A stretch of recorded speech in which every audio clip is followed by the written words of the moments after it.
Hi there, I'm Mike Forts and welcome back to Parlour. And today I am here with Ryan Parks of B. Hamilton. How you doing, Ryan? I'm doing okay. I'm doing great. Just okay. You're doing great. I'm doing. Yeah. You're doing better than me because you don't have water spilled all over your shirt. Yeah. Well, I'll figure it out. I'll catch up. I'll get something. Yeah. So I'm going to start this off with a question that I ask of everyone, only because I've done a lot of reviewing of music myself. Okay. I know that everyone who makes music has their own ideas on what their music is like. Yeah. So I'm curious to know, how would you describe your music in your own words? I think it's just rock and roll music. I was trying to think of. I've seen Parlour before. Yeah. I know there's a scheme going on, but there's like there's like you write music, Mm-hmm. and all the like hyphenated words. Like that's probably more for like people who write music instead of me coming up with stuff. And I don't know, but there's everybody has heard all the music. Like there's no secret record that someone's gonna find, or it's not like someone who plays rock and roll isn't listening to hip hop or vice versa. So it's just rock and roll, especially live, and then in the studio, it's just however it works out and whatever stuff you want to put on it. So, yeah. It's awfully refreshing to have such a simple description of rock and roll. Yeah. It's not too common. No, but I mean it's like at the end of everything, like after someone says, I'm Zydeco grunge, you're like, that's a fucking rock and roll band. Why did they say that? I think let someone else decide if you're crazy, abstract, but if you're fucking playing guitar, I don't know, you're probably a rock and roll band or something like that. So.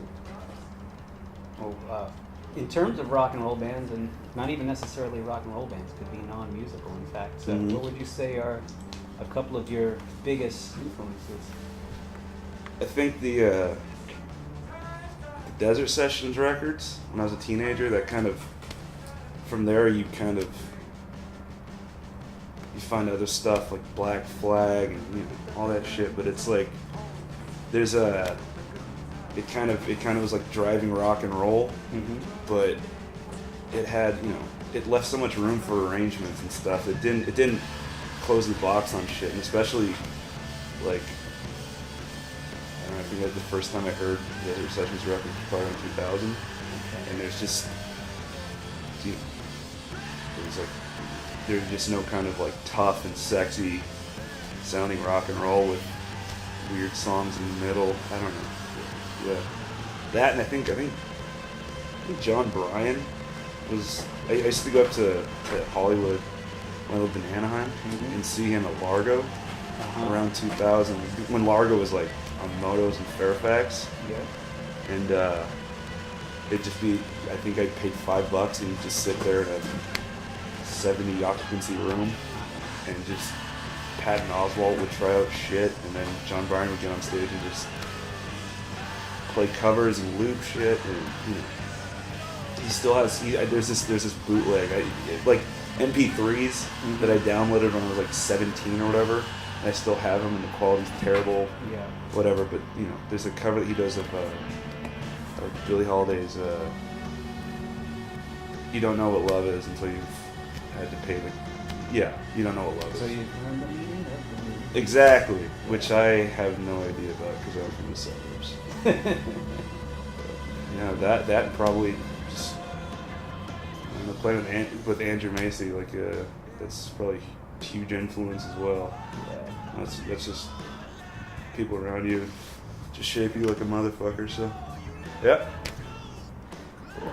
And I think there may be a cat in the shop now, and just in case anyone's wondering what those strange noises that were heard earlier, we've got cats. It's my freeliving cat. Making lunch out of my bag. Yeah. They love it. We love cats. Oh yeah. I love cats.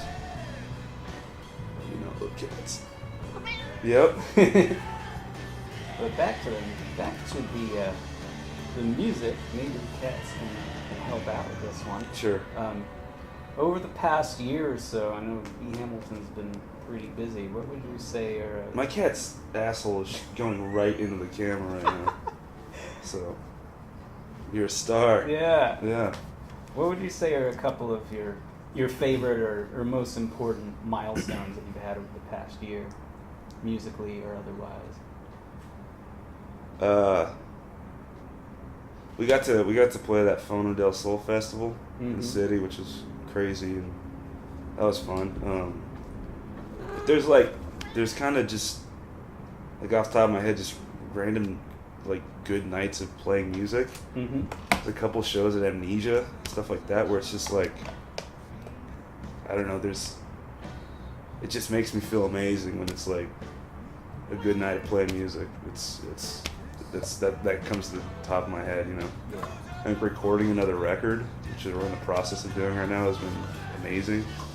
Just because the people on it, that outside of me and Macy, has been, you know, like Eric Kuhn from Cillian Rail and Michael Musica and Eric Nerica, Yeah. Joel Rovenow Mm-hmm. from Once and Future Band, and Helen Rain, and you know, Hillary playing strings, and there's just, that's been fun as fuck. Adam from James Novander, who records everything in Oakland. He's doing it all down at Sharkbite, and it's been crazy. It sounds way better than I thought it would. So.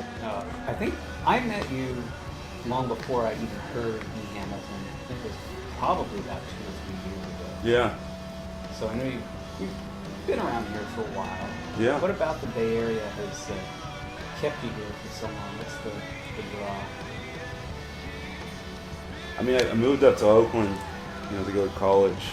That's what I say. You know, that's technically, but I remember visiting Oakland when my friends lived here, and it's my favorite city in the world. Like, I'm increasingly more and more narrow.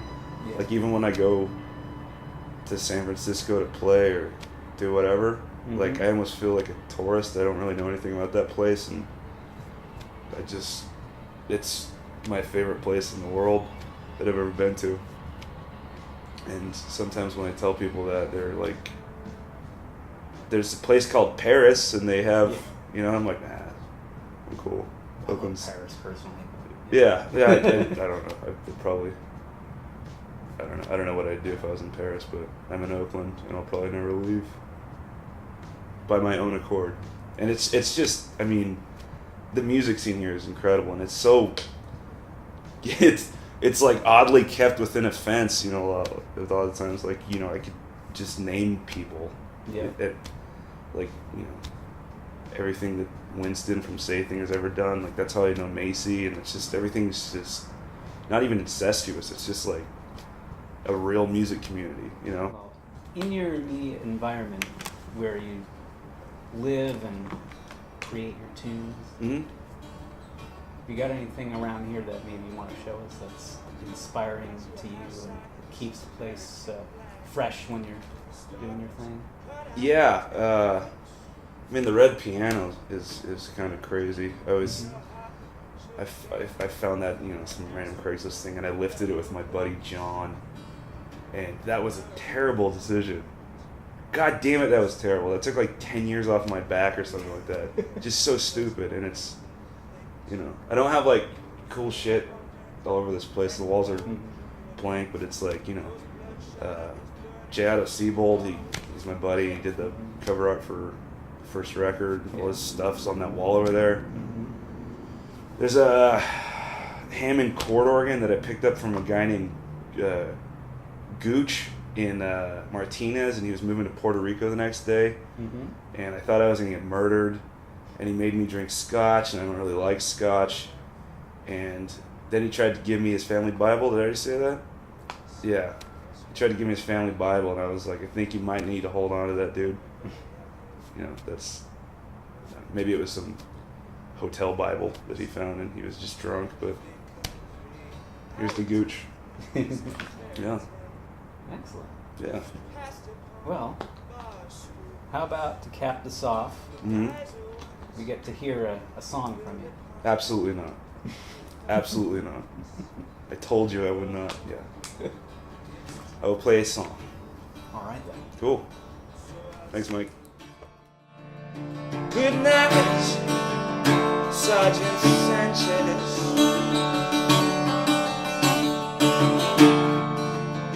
Good night, Brother's Breath.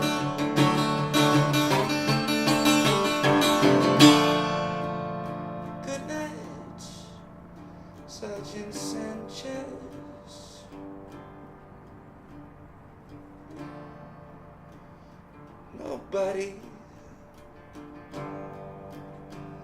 Nobody mourns your death.